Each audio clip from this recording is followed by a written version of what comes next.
Hi అండి. మన busy లైఫ్‌లో మన టైం సేవ్ చేసేసి, గ్యాస్‌ని సేవ్ చేసే విధంగా కుక్కర్ అయితే బాగా యూజ్ అవుతుంది. కూరగాయలు ఉడికించుకోవాలి అన్నా, లేదా మెయిన్‌గా పప్పు, రైస్‌ని వండుకోవాలి అంటే కుక్కర్ బాగా పనిచేస్తుంది కదా!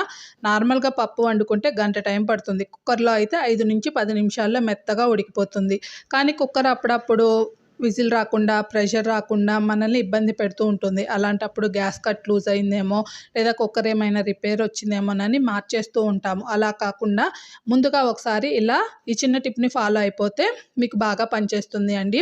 ఒక నీడిల్‌కి 4 లైన్స్‌లో దారాన్ని ఎక్కించేసుకొని మనము విజిల్ పెట్టే ఒక హోల్ ఉంటుంది కదా! దాన్ని దారంతో క్లీన్ చేసేసుకోండి.